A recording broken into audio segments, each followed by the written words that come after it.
Le 6 mai 1932 paraissait dans l'Action française la critique de François Vineuil du film américain Dr. Jekyll et Mr. Hyde, texte intégral. City Streets, que l'on a revu au Paramount sous le titre Les carrefours de la ville, aura été la véritable révélation de la dernière saison cinématographique. Le nom de son auteur, le jeune arménien russe Mamoulian, émigré à Hollywood, s'est rapidement répandu aux quatre coins des studios d'Europe.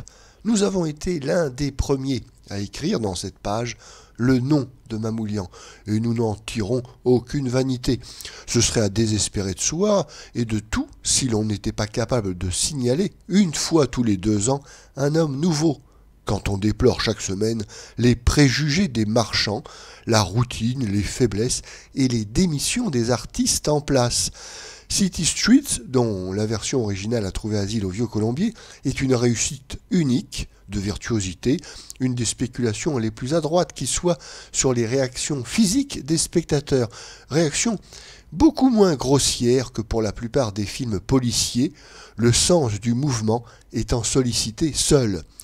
Les réflexions d'une certaine clientèle du Paramount devant cette manière de chef-d'œuvre prouvent qu'après 3 années d'opérette internationale, de vaudeville, qui n'ont cessé d'être enfantins que pour devenir tristement graveleux, l'instinct cinématographique s'est considérablement émoussé parmi le public.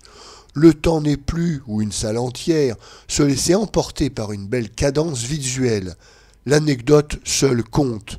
Le spectateur est devenu plus difficile peut-être sur sa qualité, mais les images ne sont plus qu'un accessoire à son plaisir, tenant surtout dans les mots, les chansons, une énigme quelconque, du théâtre digéré, démocratisé. Devant City Streets, comme devant une toile d'une belle pâte, on retrouve les connaisseurs sensibles à la qualité du fer, même quand il leur est difficile d'en analyser rigoureusement les procédés. La nature morte, au homard, de Delacroix est un morceau de peinture supérieur à toutes ces grandes décorations historiques.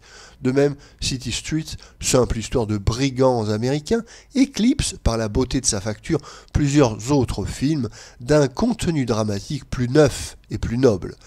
Les techniciens dignes d'attention ne s'y sont pas d'ailleurs trompés et Mamoulian compte désormais parmi les 5 ou 6 metteurs en scène, pas un de plus, dont on attend vraiment des créations au milieu de l'avilissement universel du cinéma. Nous tenions à écrire cela parce que City Street est à nouveau visible sur un écran parisien et pour bien spécifier qu'à notre sens la réputation de Mamoulian, débutant prodigieux, n'est pas compromise par l'échec relatif de son 3e film, le Dr. Jekyll et Mr. Hyde.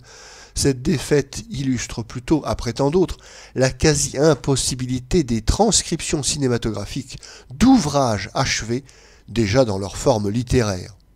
Il n'est pas besoin de rappeler longuement le thème du fameux conte de Stevenson qui a sa place non loin d'Edgar Poe dans la bibliothèque fantastique.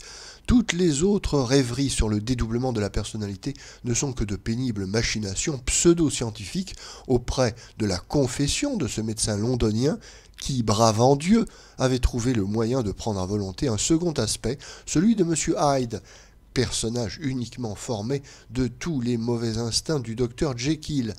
Dans cette matérialisation à la fois ingénue et saisissante de la lutte du mal et du bien, Jekyll est vaincu par le pouvoir diabolique qui l'a libéré. Il ne reste pas grand-chose de l'illustre récit dans le film de Mamoulian. Et la désinvolture des adaptateurs paraît d'autant plus excessive qu'en pays anglo-saxon, le livre de Stevenson n'est pas seulement classique, mais populaire. Le vieux docteur devient un jeune fiancé beau comme un demi-dieu, qui revêtira tout à coup une apparence simiesque. Chacune des 2 natures du personnage possède une sorte de reflet féminin, une pure jeune fille, une prostituée. On a beau jeu évidemment pour dire que la pudeur de Stevenson ayant jeté un voile épais sur les écarts monstrueux de Hyde, nous avons toute liberté de les imaginer. Mais le découpage de ce nouveau canevas est médiocre. Aucun terme de comparaison n'est possible entre cet exposé lourdement chronologique, ce balancement symétrique des tableaux, cette abolition immédiate de toute intrigue, et la narration de Stevenson, progressive, aux clartés réparties suivant les meilleures règles de la littérature fantastique. Inutile de dire que ce découpage n'est pas l'œuvre de Mamoulian. Il faudrait, pour en parler sciemment, revoir le film muet qui fut déjà consacré jadis à Jekyll et Hyde, qui nous paraîtrait certainement bien enfantin, mais qui respectait davantage le texte, ne lui imposait pas ce travestissement théâtral qui n'est que trop naturel au cinéma armé de la parole.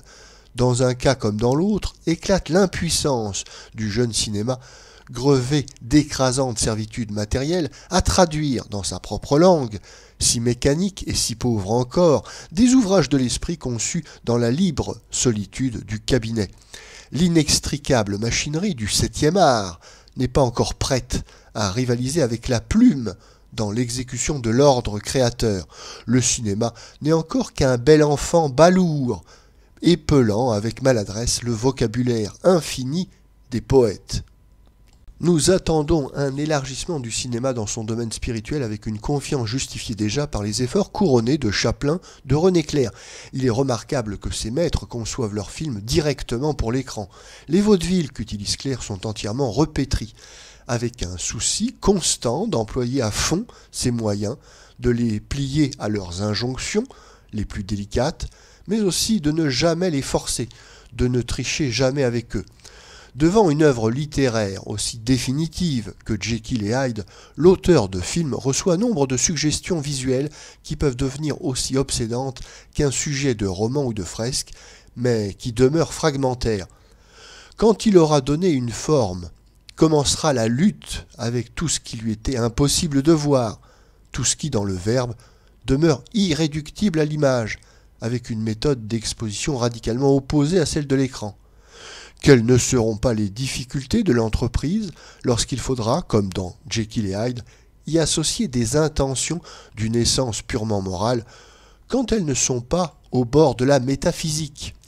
L'artiste piétinera pour rendre intelligibles des circonstances qui étaient implicites dans le texte, oubliera les fins de son métier dans des développements aussi pénibles que malheureusement nécessaires, biaisera, tronquera, bavardera pour réduire à une anecdote superficielle et de contours cependant trop arrêtés, le frémissement, la vie multiple de la pensée, pour être finalement vaincu comme tous les mégalomanes qui ont tenté l'union stérile des genres artistiques. N'oublions pas devant le Jekyll et Hyde de Mamoulian que si l'on doit toujours porter au compte du metteur en scène les qualités du film qu'il a signé, il est la plupart du temps injuste de lui en attribuer toutes les erreurs. C'est l'avis de ceux qui connaissent le mieux le maquis des tractations cinématographiques. On a cru indispensable de ramener le livre de Stevenson aux proportions et au style du scénario dit commercial. Mauvais calcul, naturellement. Il est même prodigieux que des bureaucrates, des négociants obtus, jugent sereinement leurs inventions plus attrayantes que celles d'un romancier dont les œuvres ont fait le tour de l'univers. On ne pouvait recréer sur la toile blanche Jekyll et Hyde, mais il n'était pas interdit d'y découper un spectacle plus rapide, mieux noué. Mamoulian a le mérite de s'être dépensé sans réserve à monter cette mauvaise pièce. Le rôle de ce grand animateur, de ce jongleur d'images, se réduit malheureusement à celui d'un photographe de goût, d'un régisseur honnête pour toutes les scènes si creuses de la première partie. Jekyll, plaidant la cause de ses recherches scientifiques, brûlant d'amour au pied d'une jeune aristocrate dont le père recule le mariage par convenance. Mais on n'en connaît pas beaucoup qui eussent été capables de régler ainsi les décors, les lumières du laboratoire où Jekyll boit le filtre qui lui donnera une seconde nature.